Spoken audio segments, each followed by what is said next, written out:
அகத்தல்தான் மெய்ப்பொருள் என எடுத்துக்காட்டி அறிவதனை அறிவித்தார் திருவள்ளுவர். அவ்வறிவை அறிவதற்கு வழிகள் சொன்னார் அறிஞர் திருமூலர். அப்பேரறிவில் ஆழ்ந்து ஆனந்த கவியாத்தார் ராமலிங்கர். சகலரும் அறிவறிந்து அறமழக்க அறிவுக்கு கோவில் அமைத்தார் மகரிஷி வேதாத்திரி. அறிவில் அறிவாய் நிலைத்து அறம்பகுத்து அதனை வாழ்ந்து காட்டினோர் நினைவு கூர்வோம். அறிவில் அறிவாய் நிலைத்து அறம்பகுத்து அதனை வாழ்ந்து காட்டினோர் நினைவு கூர்வோம். வாழ்க வையகம், வாழ்க வையகம், வாழ்க வளமுடன். நண்பர்களே, மௌனம் காலை அமர்வில் மௌனம் என்றால் என்ன, மௌனத்தின் அவசியம் என்ன, மௌனம் நிகழ்வதால் ஏற்படும் பயன்கள் லௌகீகத்திலும் ஆன்மீகத்திலும் என்னென்ன என்பதை பற்றியெல்லாம் விளக்கம் பெற்றுக்கொண்டோம். மௌன பயிற்சியும் செய்து பார்த்தோம். இன்னொரு நிலையில் மௌனம் உணர்வதற்கும் அதை அகத்தாய்வுக்கு பயன்படுத்திக் கொள்வதற்கும் இன்னொரு பயிற்சி முறை இருக்கு. ஒன்று சுவாசத்தை கவனிக்க, அது மௌன பயிற்சி. நமக்குள் மௌனம் நிகழ்வதற்கு மௌனத்தை நிகழ்கிற மௌனத்தை உணர்வதற்கும் சங்கல்பம் எடுத்துக்கிட்டீங்கல்ல, அதை செயலாற்றுவதற்கும் இன்னொரு நிலை பயிற்சி இருக்கு. அதை அது அது எப்படி சொல்கிறது அப்படின்னா, சாமி சொல்லுவாங்க, எண்ணத்தில் எண்ணமாய் நிலைத்திருத்தலே யோகம் என்று சொல்லுவாங்க. யோகம்னு சொன்னால் நமக்கு தெரியும், அது இனிமை, அப்படி பல நிலைகளில் இணைதலில் இனிமை இல்லையா. அப்போது எண்ணத்தில் எண்ணமாய் நிலைத்திருத்தலே யோகம் என்று சொல்லிட்டாங்க. அப்போது அது எப்படி எண்ணத்தில் எண்ணமாய் நிலைத்திருத்தல் அப்படின்னா, அந்த மௌன பயிற்சியில் தான் நம்ம மேற்கொள்ள முடியும். அது எப்படி? சும்மா உட்காந்துருக்க வேண்டியது தான். நீங்கள் சும்மா உட்காந்துருந்தால் போதும், எண்ணங்கள் வெளிப்பட்டு கொண்டே இருக்கும் இல்லையா. நாம் சும்மா இருக்கணும்னு தான் நினைக்கிறோம். கண்ணை பொத்தி கைகளை கட்டி வாயையும் மூடிட்டு உட்காடுறோம். எத்தனை வருது இல்லை. சாமி நல்லா சிரிச்சுட்டே சொல்லுவாங்க. அது சொல்லிட்டு சொல்லுவாங்க, நம்முடைய ஆத்மாவின் தன்மை அத்தகையது தான். நம்ம ஆத்மா தானே, அந்த ஆத்மாவினுடைய தன்மை அத்தகைய தன்மை தான். இந்த ஆத்மாவின் இயக்க நிலையை தான் நீ பேசாத போது இறைவன் பேசுகிறான் என்று சாமிஜி சொல்லுவாங்க. இப்போது நீங்கள் என்ன குறை சொல்கிறீங்கன்னு வச்சுக்கோங்க. இப்போ உன் செயல் ஒன்றும் சரியில்லை, உன் பேச்சு சரியில்லை அப்படின்னு நீங்கள் என்ன சொன்னீங்க அப்படின்னு சொன்னால், நான் அதை ஏற்றுக்கொள்வேனா, அதை சிந்திப்பேனா? என்ன குறை சொல்ல வந்துட்டு உன்னை பற்றி எனக்கு தெரியாதானே உடனே திருப்பி அடிச்சுடுவேன், அவ்வளோதானே. ஆனால் என்னை நான் எப்போது உணர முடியும், என் தன்மையை நான் எப்போது உணர முடியும் அப்படின்னு கேட்டால், என்னுடைய எண்ணங்களை நான் எண்ணி பார்க்கிற போது தான் என்னுடைய தன்மைகளை நான் உணர முடியும். இதைத்தான் சுவாமிஜி, நீ பேசாத போது இறைவன் பேசுகிறான், உன் ஆத்மாவின் தன்மையே அத்தகையதுதான் சொல்கிறார். இப்போது இந்த புலன்கள், இந்த உடல் மனதின் துணை. மனதின் துணை இல்லாமல் எதுவும் இல்லை. அப்போ மனதின் துணை கொண்டு புலன்களையும் உடலையும் இயக்கி பெற்ற பதிவு என் ஆத்மாவில் வினைப்பதிவாக இருக்கிறது இல்லையா. இப்போ நான் வாயை பற்றிட்டு உட்கார்றேன், வேறு என் செயல் எந்த செயலும் செய்யலை. அப்போ நான் உட்கார்றப்போ நீ இதுவரை என்னென்னலாம் செய்தியோ அந்த வினைப்பதிவை உன்னுடைய எண்ணங்களாக இறைவன் வெளிப்படுத்தி கொண்டிருக்கிறான். நீ அமைதியாக இருக்க, உன் எண்ணங்களாக வருவது உன் வினைப்பதிவுகள் இல்லையா. அந்த வினைப்பதிவுகளாக எண்ணங்களாக வெளிப்படுத்துவது யார்? சாட்சாத் பரபிரம்மம். ஆத்மாவில் இருக்கிற அந்த தெய்வ நிலை என்பது உன் பதிவுகளை எண்ணங்களாக வெளிப்படுத்துகிறது. இப்போ இந்த எண்ணங்களாக ஏன் வெளிப்படுத்தணும்? அடுத்த கேள்வி. இதை சொல்லிட்டேன். இதைத்தான் நீ பேசாத போது இறைவன் பேசுகிறான்னு சொல்கிறாரு. நம்மகிட்ட இருந்து எண்ணம் வருது பாருங்க, அது. இப்போ அடுத்த நிலை என்னன்னா, நம்ம மௌனத்தில் பழகிருப்பீங்க, ஏற்கனவே 2 நாள் இருந்திருக்கீங்க, இதுக்கு முன்னாடி நீங்கள் இருந்திருக்கலாம். இப்போது அந்த பயிற்சியில் உட்கார்றப்போ எண்ணங்கள் வருது, எல்லாருக்கும் அனுபவத்தில் இருக்குது. இப்போ நான் எண்ணங்களை கவனிக்க சொல்கிறேன் இல்லையா, நீங்கள் கவனித்திருக்கலாம் இதற்கு முன்னாலேயே. நான் இந்த இடத்துல ஒரு சின்ன கேள்வி கேட்க விரும்புகிறேன். நம்முடைய வாழ்க்கையில் எல்லா விதமான அனுபவங்களும் இருக்குது. அதில் மகிழ்ச்சியான தருணங்கள் இருக்குது, இன்பமான தருணங்கள் இருக்குது, இன்னும் பல அனுபவங்கள் நமக்கு இருக்குது. மௌனத்தில் உட்கார்றோம். இப்போ உங்களுக்கு எண்ணங்கள் வந்திருக்கும் இல்லையா? வந்த எண்ணங்கள் எந்த அனுபவத்தை அடிப்படையாக வைத்து எண்ணங்களாக வெளியேறியது, அதை என்னைக்காவது நாம் சிந்திக்கிறோமா? ஒரு கேள்வி. நான் சொன்னால் உங்களுக்கு புரியும். இப்போ நீங்கள் மௌனத்தில் பயிற்சியில் இருந்தீங்க, உங்களுக்கு எண்ணங்கள் வெளிப்பட்டது.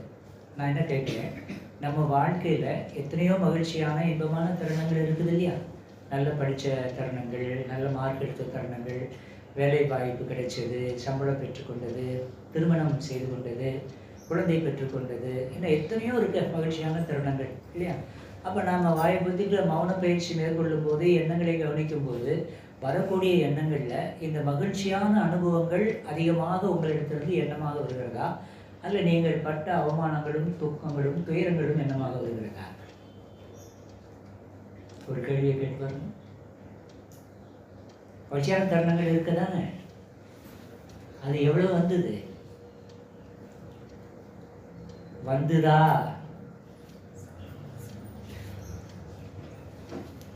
மௌனத்தில் இருந்தாலும் இப்படி சொல்லிட்டோம், உண்மைதான். ஏன் அது வரல? நான் இப்போ கேட்டதில் எத்தனை நிகழ்வு இருந்திருக்குல்ல. நம்ம சந்தோஷம் பிள்ளை பிறந்து அதை எவ்வளோ ஆசையாக எடுத்து முத்தம் கொஞ்சினோம். மௌனத்தில் இருக்கும்போது அந்த பிள்ளை பிறந்ததை எடுத்து ஆசையாக முத்தம் கொஞ்சினமே, அதை என்ன வந்து அப்படி மகிழக்கூடாதா என்ன?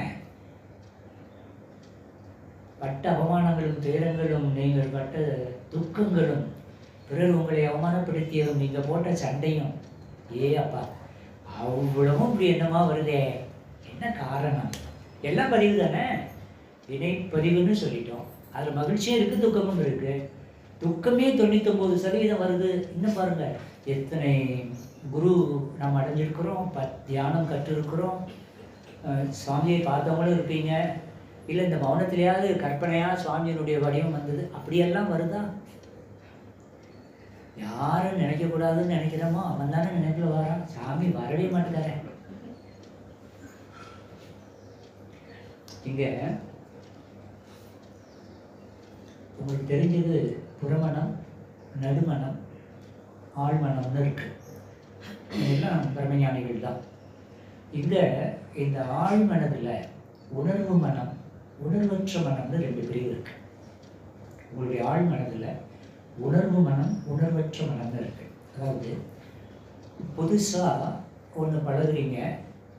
இப்போ உதாரணத்துக்காக சொல்கிறேன், ஆனாவண்ணா ஏபிசிடி இது 2 படிச்சுக்கிட்டோம். சாகுற வரைக்கும் ஆனாவண்ணா சொல்லுன்னா அவ்வளோத்தையும் சொல்லிடுவீங்க, ஏபிசிடி சொல்லுன்னா அவ்வளோ சொல்லிடுவீங்க. 10th படித்த ஒரு பாடத்தை சொல்லுங்கன்னு சொன்னால் நீங்கள் என்ன சொல்லுவீங்க? நான் எம்ஏ பிஹெச்டியில் பண்ண ஒன்று இப்போ சொல்லுன்னா அவங்களால சொல்ல முடியுமா? ஆனாவண்ணா சாகும்போது கூட எடுத்துட்டு இருக்கும் கூட ஆனா ஆவண்ணா சொல்லிட்டோம். ஏன் ஆனாவண்ணா சொல்ல முடியுது, ஏபிசிடி சொல்ல முடியுது, 10th படித்தது சொல்ல முடியலையே? அப்போ புதுசாக ஒன்றை படிக்கும்போது உடல், உயிர், மனம், காந்தம், அறிவு ஒன்றுபட்டு பிடிக்குதோ பிடிக்கலையோ அவங்க ஒரு நிலை போய் அதையே படித்து படித்து உணர்வோடு கூடிய மனதோடு படித்து அது உணர்வற்ற மனதில் போய் டெபாசிட் ஆகிட்டு. அதாவது நீங்கள் எந்த முயற்சியும் இல்லாமல் அப்படி ஒரு 2 சொல்லணும், ஒரு 2 நாள் 2 நாள் அப்படி போயிடும். அது உணர்வோடு நீங்கள் சொல்லலை, அந்த மனம் உணர்வற்ற மனதில் போயிடுச்சு. அதை சொல்லிக்கிட்டே நீங்கள் இன்னொரு பார்க்கலாம். ஒரு 2 4 2 4 4 2 8 2 10 6 2 12 7 2 14 இது வந்துகிட்டே இருக்கு. இந்த வேலையை நான் கண்ணாடியை போடுறேன், தண்ணி எடுக்கிறேன். அப்போது உணர்வு இல்லாத நிலையில் எதெல்லாம் ஆழமாக பதிஞ்சிருக்குதோ அந்த பதிவுகளை தான் உணர்வற்ற மனம்னு சொல்கிறேன். அங்கே ஒரு உணர்வோடு கூடிய செயல் இல்லை. இன்னும் சொல்கிறேன், இப்போ கார் ஓட்டி பழகுறீங்க, பைக் ஓட்டி பழகுறீங்க, சொல்லி கொடுப்பாங்க. இது கிளச்சு, இது ஆக்சிலேட்டர், இப்போ போடு, கியரை போடு, கிளச்சர் ஏசா அப்படி இருக்கிறத விடு, ஆக்சிலேட்டர் கூடு, அப்படியே போதுங்கள். எவ்வளோ கவனமாக கற்றுக்குறீங்க. அது ஒரு 4 நாள் போகிறதுக்குள்ளே இப்படி போகும் அப்படியே கற்றுக்கிட்டோம். இப்போ படிச்சுட்டீங்க, உங்களுக்கு ஓட்ட தெரியும், கார் ஓட்ட தெரியும் வச்சுக்கோங்க. இப்போ நீங்கள் கார் ஓட்டும்போதே ஸ்டார்ட் பண்ணும்போதே ஃபோனில் தான் ஸ்டார்ட் பண்ணுறோம். அது பார்க்குறோம், இங்கே பார்க்குறோம், பேசுகிறோம். கார் அது வாட்டில் போகுது, பிரேக் வேண்டிய இடத்துல பிரேக்கு, ஆக்சிடென்ட்டில். அப்போ அந்த கார் ஓட்டுதல்ங்கிற நிலை இருப்பாருங்க, அது உணர்வற்ற மனதுக்குள்ளேயே டெபாசிட். அதுக்கு உங்களுக்கு விழிப்பு வேணுங்கிற அவசியம் இல்லை. படிக்கும்போது விழிப்போடு படிக்கிறோம்.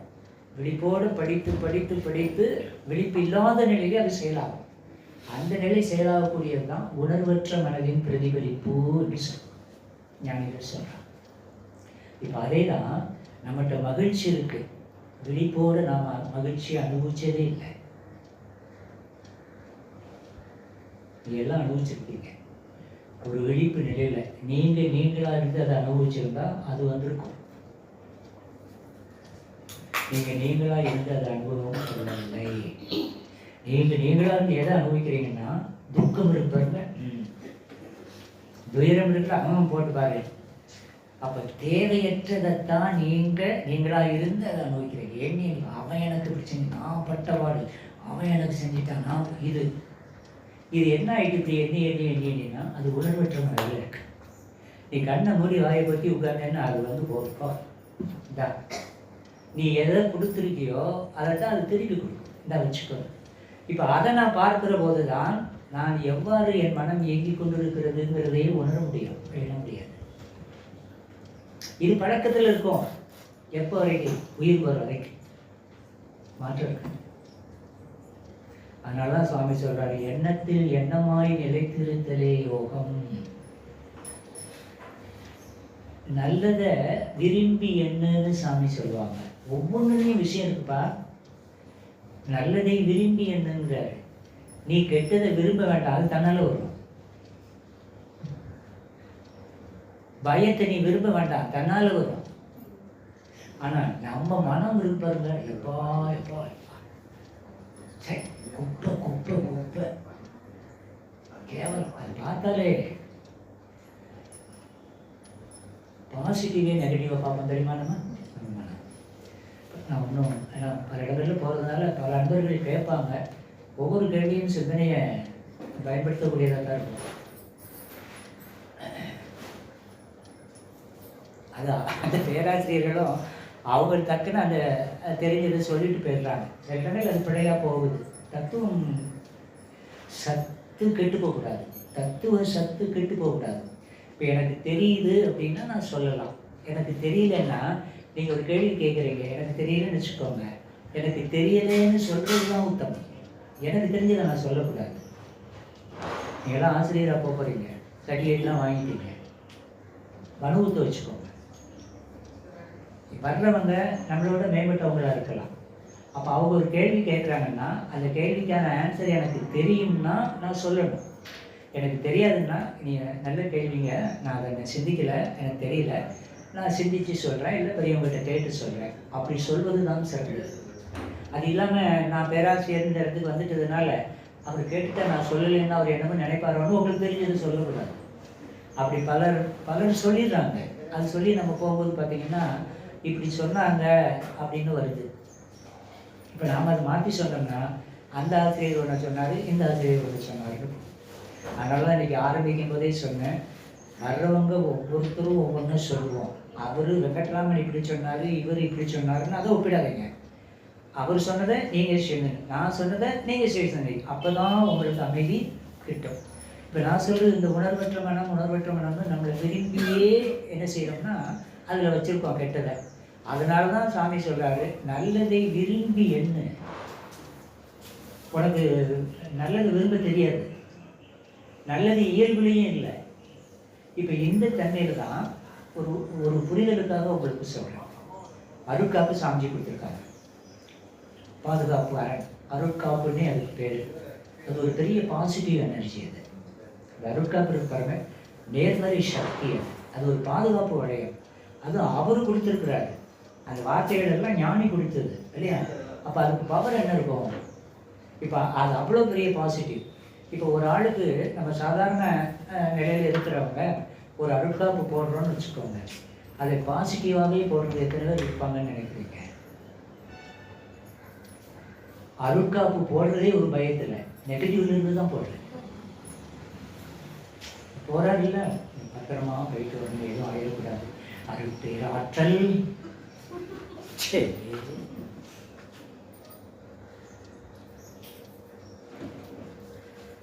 நம்ம மனம் இருக்கு பாருங்க. இப்போ இதெல்லாம் நமக்கு தெரியல, அதை சிந்திக்கிறதும் இல்லை. நான் பிள்ளைக்கு அருள்காப்பு போட்டு விட்டுட்டேன், நீ போடுறத விட போடாமல் இருக்கிறது நல்லது. அது வாட்டில் போயிட்டு போகும்,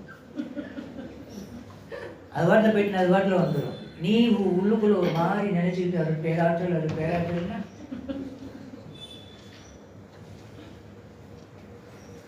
புரியுதா?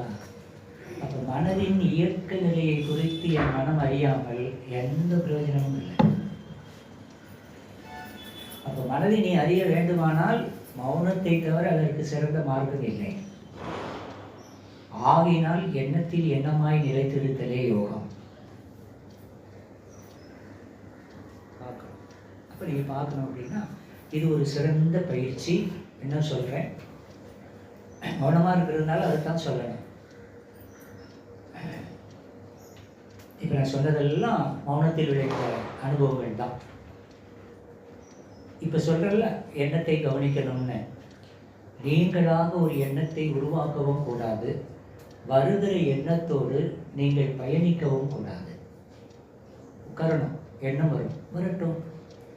வெளியே ஒரு நிகழ்வு நடந்தால், இப்போ நான் பேசுகிறது நீங்கள் ஒரு பார்வையாளனாக இருந்து பார்த்து கேட்பதை போல உங்களிடம் தோன்றக்கூடிய எண்ணங்களை ஒரு பார்வையாளனாக இருந்து பார்க்க கற்றுக்கொள்ளுங்கள். பார்க்கணும், நீங்கள் பார்க்கணும். எனக்கு ஒரு எண்ணம் வருது, நான் உட்கார்ந்துருக்கிறேன், எனக்கு ஒரு எண்ணம் வருது, சரி வரட்டும், நான் அதை பற்றி கொள்ளவில்லை, விட்டுட்டேன்.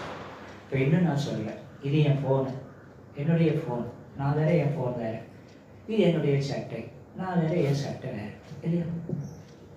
என்னுடைய எண்ணம் என்று சொன்னால் நான் வேறு, என்னுடைய எண்ணம் வேறு. எண்ணமே நான் அல்ல, எண்ணம் வேறு. நான் அனுபவிச்சேன்ல, அந்த பதிவு பிரதிபலிக்கிறது, அதுதான் எண்ணம். ஆனால் எண்ணம் நான் அல்ல. அது எப்போ தெரியும்? எண்ணத்தை கவனிச்சாதான் தெரியும். இன்னொரு பேர் உண்மை என்ன தெரியுமா? எண்ணம் என்பது வானில் தோன்றி மறையக்கூடிய மின்னலை போன்றது. நீ உட்கார்ந்தா எண்ணம் வரும், க்ஷணத்தில் வந்துடும். நீ பற்றி கொள்ளவில்லையானால் எவ்வளவு வேகமாக உதித்ததோ உதித்த வேகத்தில் மறைந்து போய்விடும் எண்ணம். நீ பற்றி கொண்டால் எண்ணம் தொடரும். சொல்றது புரிஞ்சுக்கோங்க. இப்போ நான் அமைதியாக இருக்கிறேன், மௌனத்து பயிற்சியில் இருக்கிறேன், எண்ணத்தை கவனிக்கிறேன்னு வச்சுக்கோங்க. ஒரு எண்ணம் வருது, என் மகனை பற்றி ஒரு எண்ணம் வருது. இப்போ என் காலையில் கொண்டு விட்டுட்டு போனேன் இல்லையா, அப்போ அவனை பற்றி எண்ணம் வந்துட்டு, இப்போ என்ன வருதுன்னா நான் மௌனத்தில் இருக்கேன், என் பையன் ஞாபகம் எனக்கு வந்துருச்சு அப்படின்னா அவன் போயிருப்பானா, ஒரு வேலை விஷயமா வந்தான், அந்த வேலைக்கு போயிருப்பானா, அது முடிஞ்சிருக்குமா, முடிஞ்சுட்டு எப்போ வீட்டுக்கு போனான்னு தெரியலையே, போயிருந்தா மத்தியானம் சாப்பிட லஞ்சு டைமில் அவன் கூப்பிட்டுருப்பானே. இப்போ அந்த ஜெயராமனை பற்றி ஒரு எண்ணம் வந்தது, அவன் என்ன தொடர்பாக போனான்னா அதை நான் இந்த கற்பனை பண்ணிக்கிட்டே போகிறேன். என் எண்ணத்துக்கு உயிர் கொடுத்து அதை இயக்கிக்கிட்டே இருக்கேன். அப்போ அந்த எண்ணம் நீடித்து போய்கொண்டே இருக்கிறது. நான் இப்போ இருக்கிறேன், ஜெயராமன் என் மகனை பற்றி என்ன வருதுன்னு வைங்க, நான் மௌனத்தில் இருக்கிறேன், ஜெயராமன் என்ன எனக்கு தேவையில்லை, கட், முடிச்சு. இப்படி நீங்கள் வரக்கூடிய எண்ணங்களை பற்றி கொள்ளாமல் எண்ணங்களை ஒரு பார்வையாளராக நீங்கள் பார்க்க தொடங்கினால் வந்த வேகத்தில் எண்ணம் என்ன எண்ணம் அழிஞ்சிடும். இப்படி முதல்ல நீங்கள் உட்காந்து பயிற்சி பண்ணணும். இன்றைக்கி நீங்கள் கற்றுக்கிறீங்கன்னு வைங்க, இது ஒரு நாள் ஒரு வாரத்தில் இருந்து வெற்றி கிடைக்காது.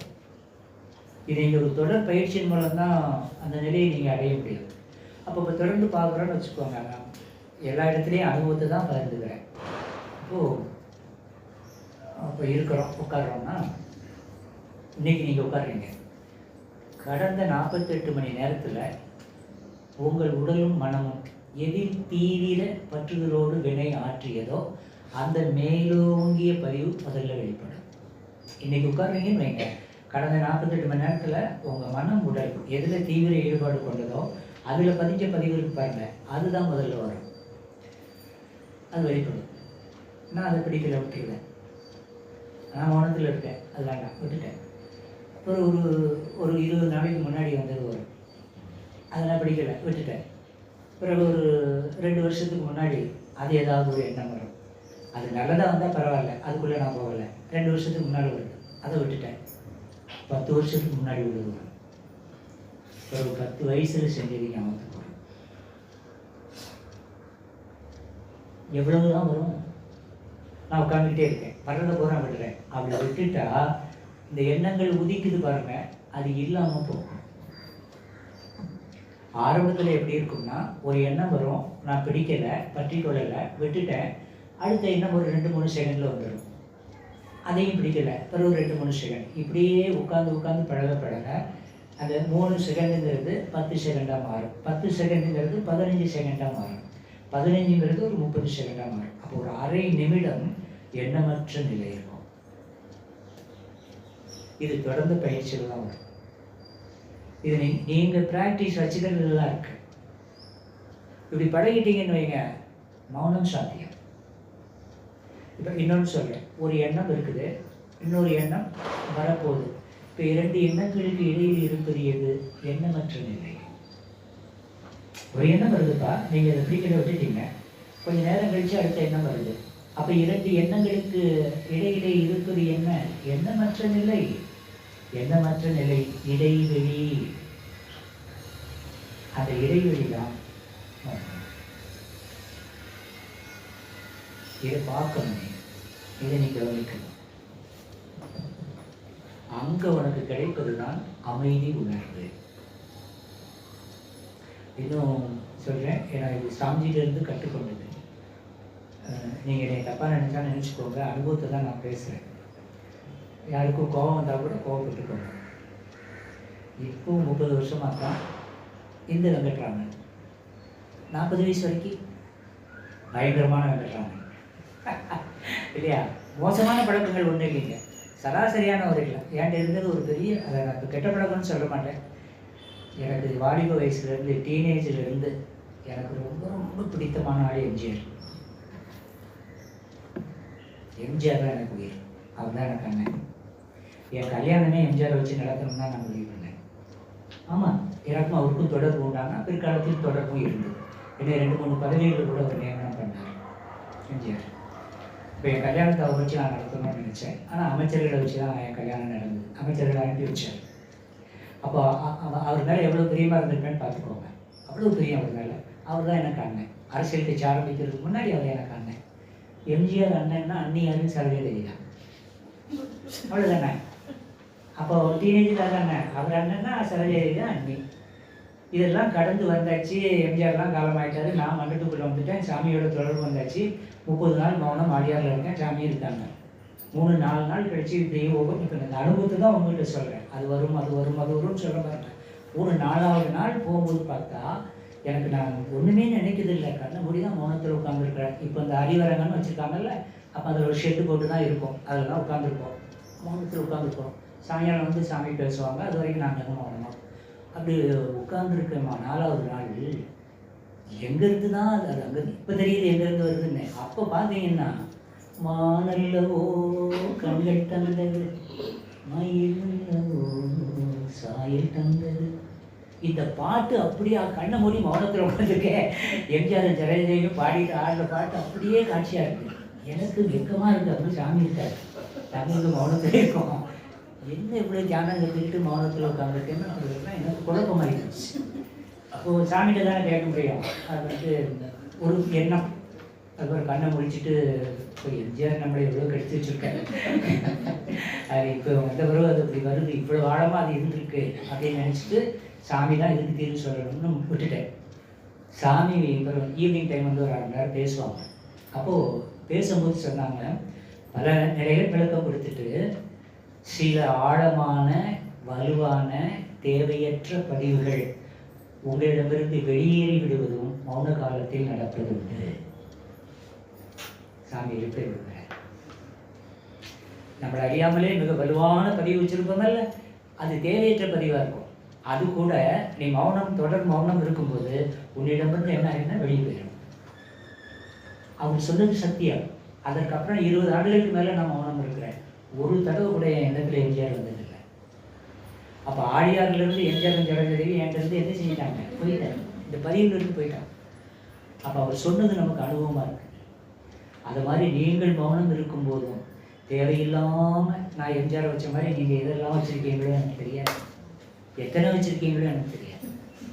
அதெல்லாம் நீங்கள் மௌனத்தில் இருக்கும்போது உங்களிடமிருந்து வெளியேறிவிடுவதற்கும் வாய்ப்பு உண்டு. மறுபடியும் அது என்ன செய்யாதுன்னா பிரதிபலிக்காது.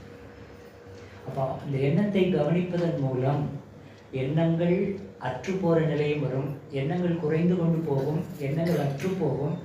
அற்ற நிலையில் திடீரென்று வெளிப்படக்கூடிய எண்ணங்கள் நம்மிடமிருந்து முழுமையாக வெளியேறி விடுவதும் உண்டு. இவைகளெல்லாம் நடப்பது எண்ணத்தால் கவனிக்கும் போது மட்டுமே நடக்கும். இதெல்லாம் நடக்காது. சரி, இப்போ இடைவெளின்னு சொன்ன பாருங்க, ஒரு எண்ணத்துக்கும் மற்றொரு எண்ணத்துக்கும் இடைவெளின்னு சொன்னல. இந்த இடைவெளி என்பது தொடக்க கால அனுபவத்தில் தான் அது இடைவெளியாக இருக்குமே தவிர நீண்ட கால அனுபவத்தில் அது இடைவெளி அல்ல, இறைவெளி என்பது உணர்வுக்கு வரும். அது இடைவெளி இல்லை, அது இறைவெளி. அந்த நிலை அங்கே என்ன ஆயிரும் அப்படின்னு பார்த்தீங்கன்னா, இந்த அமைதிங்கிற தன்னுணர்வு சொன்ன பாருங்க, அங்கே ஒரு ஸ்பேஸ் இருக்குங்கிறத பார்த்துக்கிட்டு இருக்குது பாருங்க மனம். எண்ணமற்ற நிலை அப்படிங்கிறத கவனிக்கிறது பாருங்க. அங்கே அந்த கவனிக்கிறதுக்கான மனம், தன்னுணர்வு மனமும் அங்கே என்ன செய்யாதுன்னா இருக்காது. அதுவும் அழிவுக்கு போயிடும். அப்படி போயிட்டா அந்த இடைவெளியே உன்னை இறைவெளியாக மாற்றிவிடும். அந்த நிலை தான் சமாதி நிலை, அந்த நிலை தான் முக்தி நிலை. அப்போ மௌனம் என்பது முக்திக்கான வழி. மௌனம் என்பது முக்திக்கான பாதை, அது முழுமைக்கான பாதை. அப்போ பாருங்க, அப்பேற்பட்ட மௌனத்தை நம்ம எவ்வளவு சாதாரணமாக நினைச்சிட்டு கடந்து போறோம் பாருங்க. அந்த நிலையை, அதாவது இந்த பிறப்பின் நோக்கமாகிய அறிவின் முழுமை நிலையை நாம் உணர்வதற்காக அருட்தந்தை அவர்கள் வடிவமைத்து கொடுக்கிற பயிற்சி தான் மௌனம். இது தெரியாம நம்ம மௌனம் இருந்துட்டு போறதில்லை, பிரயோஜனம் இல்லை. சரி, அது இருக்கும்போது நல்லா இருக்கும், அவ்வளோதான். தத்துவம் கேட்கும்போது நல்லா இருக்கும், அவ்வளோதான். உங்க உணர்வுல இன்னும் சொல்றேன், நீங்கள் உணராத வரை உண்மையும் உங்களை பொறுத்தவரை பொய். நீங்கள் உணராத வரை உண்மையும் உங்களை பொறுத்தவரை பொய் தான். சுத்தவெளி தெய்வம்னு சாமி சொல்லிட்டார். சாமிக்கு அது உண்மை, அது உணர்வு. உங்களுக்கு அது பொய். நீங்கள் சுத்தவெளி தெய்வம்னு சொன்னால் அது பொய். என்னையா உன்னை கூப்பிட்டு சொல்ல சொன்னால் இதெல்லாம் சொல்லிட்டு இருக்கேன்னு கேட்காதீங்க. இப்போ தெய்வம் எதுன்னு கேட்டால் நீங்கள் என்ன சொல்லுவீங்க? இன்னைக்கு சொல்லுவீங்க சுத்தவெளி பிரம்மம் அல்லது அறிவே தெய்வம்னு சொல்லுவீங்க. இங்கே வருவதற்கு முன்னால் கேட்டால் என்ன சொல்லியிருப்பீங்க? அதில் விதி பிள்ளையாரு ஏதோ ஒன்று சொல்லியிருப்பீங்க. அதுவும் மற்றவங்க சொல்லிக் கொடுத்தது, இதுவும் சாமி சொல்லிக் கொடுத்தது. நீங்கள் அறிஞ்சது என்ன? தெய்வம்னு கேட்டால் என்ன சொல்லணும்? தெரியாதுன்னு சொன்னால் தெய்வத்தை உணர்ந்து கொள்ள ஒரு வாய்ப்பு இருக்கு. நீங்கள் தெரியும்னு சொல்லிட்டீங்கன்னா கடைசி வரைக்கும் உணர்வதற்கு வாய்ப்பே கிடையாது. இதெல்லாம் எப்போ தெரியும்? மௌனத்தில் தான் தெரியும். தெரிந்தவர்கள் அனைவரும் மௌனத்திலேயே தெரிந்து கொண்டு இருக்கிறார்கள். எனக்கு எதுவும் தெரியாது என்பதை தெரிவிப்பது மௌனம்.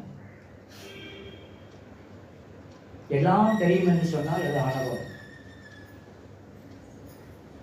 எனக்கு எதுவும் தெரியாது, இன்னொரு வார்த்தையை சொல்லிட்டு பயிற்சி கொள்ளலாம். நீங்கள் தெரிந்து கொண்டது ஏராளம், இன்னும் தெரிந்து கொள்ள வேண்டியவையும் ஏராளம், தெரிந்து கொள்ள முடியாதவை மிக ஏராளம். உங்களுக்கு நிறைய தெரியும், உண்மைதான், மாற்றுக்கிறதே இல்லை, நிறைய தெரியும். ஆனால் இன்னும் தெரிந்து கொள்ள வேண்டியவை அதை விட அதிகம். இன்னொரு நிலையில் பார்த்தா தெரிந்து கொள்ள முடியாதவை. இப்போ நீங்கள் தெரிந்து கொண்டது மற்றவர்கள் சொன்னது, தெரிந்து கொள்ள வேண்டியதும் மற்றவர்கள் சொல்ல போவது. தெரிந்து கொள்ள முடியாததை நீங்கள் உள்ளத்தில் உறைந்து உணர்வது. அதை தெரிந்து கொள்ள முடியாது, உணர்ந்து கொள்ள முடியும். தெரிந்து கொள்வது அடுத்தவர் அறிவிப்பது, உணர்ந்து கொள்வது சுயத்தில் உணர்வது. அதெல்லாம் இப்போ நடக்கும், மௌனத்தில் நடக்கும். அறிந்தவர்கள் உணர்ந்தவர்கள் மௌனத்திலேயே அனைத்தையும் பெற்றிருக்கிறார்கள். அத்தகைய உன்னதமான பயிற்சி மௌனம்.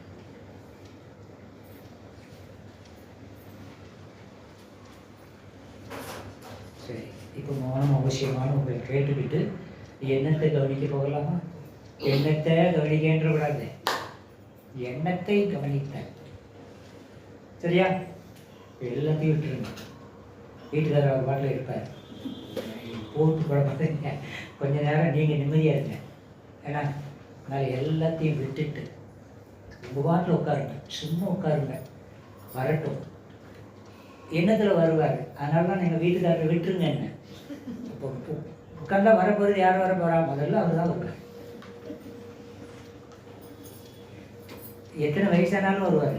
ஆமாம், அது விட முடியாது. எத்தனை வயசானாலும் அதுதான் வந்து நிற்கும். அதை என்ன சும்மா தான் பட்டியிருக்கோம். மௌன காலத்துலையாவது விட்டும் கொஞ்சம் கொஞ்சம் நிம்மதியாக இருந்துட்டு இரியா அப்படின்னு விட்டுருங்க. அப்படி வர்றது போகிற அப்படி விட்டீங்க அப்படின்னா ஒரு அரை மணி நேரம் போதும். தொடர்ந்து நீங்கள் எண்ணத்தை கவனித்து கொண்டு ஒரு 30 நிமிடங்கள் இருந்தால் அதற்குள்ளாகவே வரக்கூடிய எண்ணங்கள் நிற்க தொடங்கும். ஏன்னா ஏற்கனவே நீங்கள் பயிற்சியில் இருக்கிறீங்க, தியானம் செய்துட்டு இருக்கீங்க, தத்துவம் பேசிகிட்டு இருக்கீங்க, கேட்டுக்கிட்டு இருக்கிறீங்க, காயங்கல்பம் பண்ணிகிட்டு இருக்கிறீங்க. இதெல்லாம் உங்கள் அறிவுக்கு உயர்வு. ஆமாம், அதில் மாறுகிறதே இல்லை. இந்த பயிற்சி நீங்கள் செய்யும்போது நிச்சயமாக எண்ணம் நிற்குமானா நிற்கும். நீங்கள் பற்றி கொள்ளாமல் இருந்தால் வர்ற எண்ணத்தை நீங்கள் பிடிச்சிக்கிட்டு பின்னாடி போவாங்க. விட்டீங்கன்னா எண்ணமற்ற நிலை, மௌன நிலை உனக்கு சாத்தியம். பெற்றோரை வணங்கி குருவை வணங்கி சும்மா உட்காருங்க. நீங்களாக எண்ணத்தை உருவாக்கக்கூடாது. வருகிற எண்ணத்தை பற்றி கொள்ளக்கூடாது. குருவை வணங்கி இந்த பயிற்சியை மேற்கொள்ளுங்கள். எண்ணத்தில் எண்ணமாய் இருக்கலாம் நாம் அனைவரும்.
வாழ்க வளமுடன்.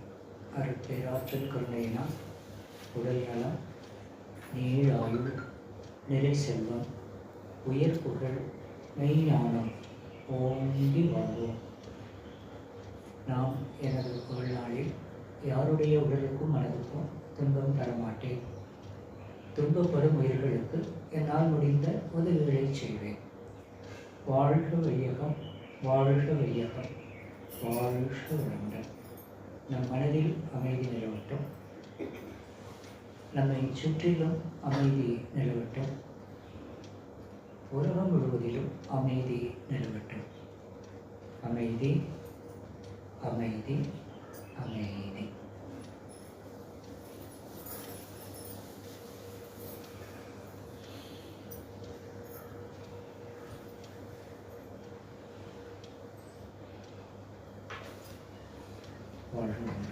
ரெண்டு பயிற்சி உங்களுக்கு கொடுத்துருக்கேன். மௌனத்தில் எண்ணங்களை கவனித்த இப்போ செய்து காலையில் சுவாசத்தை கவனித்தேன். சுவாசத்தை கவனித்தல் என்பது மனதின் அமைதிக்கு, எண்ணங்களின் கவனித்தல் என்பது இறை உணர்வுக்கு.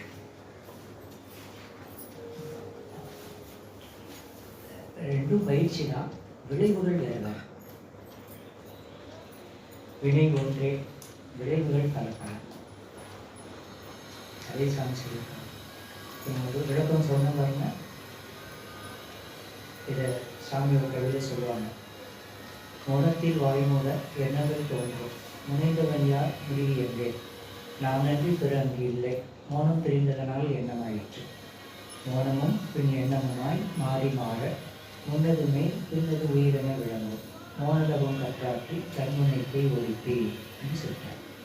இப்போ நீங்கள் செய்த பயிற்சி இப்போ செய்து பார்த்தீங்கன்னா, அதற்கு முன்னால் நான் கொடுத்த விளக்கம், இந்த 2 விளக்கமும் பயிற்சியும் சாமிஜி இந்த கதையில் சொன்னாங்க. மௌனத்தில் வாய்மூட எண்ணங்கள் தோன்றும். நீ சும்மா உட்காரு, எண்ணம் வரும். முனைந்தவன் யார், முடிவு எங்கே, அந்த எண்ணத்தை கிளப்பி விட்டது யார், அவன் இருக்கிற முடிவு தான் எங்கே, அதுக்கு முடிவு தான் எங்கே கேட்டுட்டு பதிலும் சொல்கிறாரு. மௌனம் தெரிந்ததனால் எண்ணம் ஆயிற்று, நான் நன்றி பிற அங்கு இல்லை. நான் ஆற்றிய வினைகள் தான், நான் மௌனமாக இருக்கணும்னு நினச்சேன், முடியல. மௌனம் தெரிஞ்சு போச்சு, நான் ஆற்றிய வினைகள் எண்ணங்களாக வழிபட்டு போச்சு. மௌனம் தெரிந்ததனால் எண்ணம் ஆயிற்று, நான் நன்றி பிற அங்கு இல்லை. அடுத்தபடி ரொம்ப முக்கியம். மௌனமும் பின் எண்ணமுமாய் மாறி மாற. மௌனம்னா எண்ணமற்ற நிலை, மௌனமும் பின் எண்ணமுமாய், எண்ணமற்ற நிலை வருது, எண்ணம் வருது, இந்த 2 தானே இருக்கு. மௌனமும் பின் எண்ணமுமாய் மாறி மாற, முன்னது மெய், எண்ணமற்ற நிலை என்பது மெய். மெய்னா தெய்வம். முன்னது மெய், பின்னது உயிர் என விளங்கும். எண்ணம் என்பது இந்த உயிர் ஆற்றி பெற்ற பதிவு. எண்ணம்னா, எண்ணம் உயிர் இல்லாமல் எண்ணம் எப்படி இருக்கும்? அப்போ எண்ணம்ங்கிறது உன் உயிரால் ஆற்றிய வினைப்பதிவு தொகுப்பு, அவ்வளோதான். எண்ணம்னா அது நீ, எண்ணமற்ற நிலைன்னா நீயே தெய்வம். உன்னது மெய், பின்னது உயிர் என விளங்கும். கடைசியாக சொல்ல பாருங்க, மோனதவம் கற்றாற்றி தன்முனைப்பு ஒழிப்பீர். இப்போ இதை நம்ம கற்றுக்குறோம். இதை நீங்கள் தொடர் பயிற்சியாக வைத்துக்கொள்ளணும், அப்போ தான் வெற்றி கிடைக்கும். அன்றாட கடமைகள் நீங்கள் செய்கிறது போல எப்பெல்லாம் வாய்ப்பு கிடைக்குதோ அப்பெல்லாம் இந்த பயிற்சியை நான் முதலே சொல்லிட்டேன். 2 நிமிஷமோ 5 நிமிஷமோ 10 நிமிஷம் ஒரு 10 நாளைக்கு செய்து பாருங்க.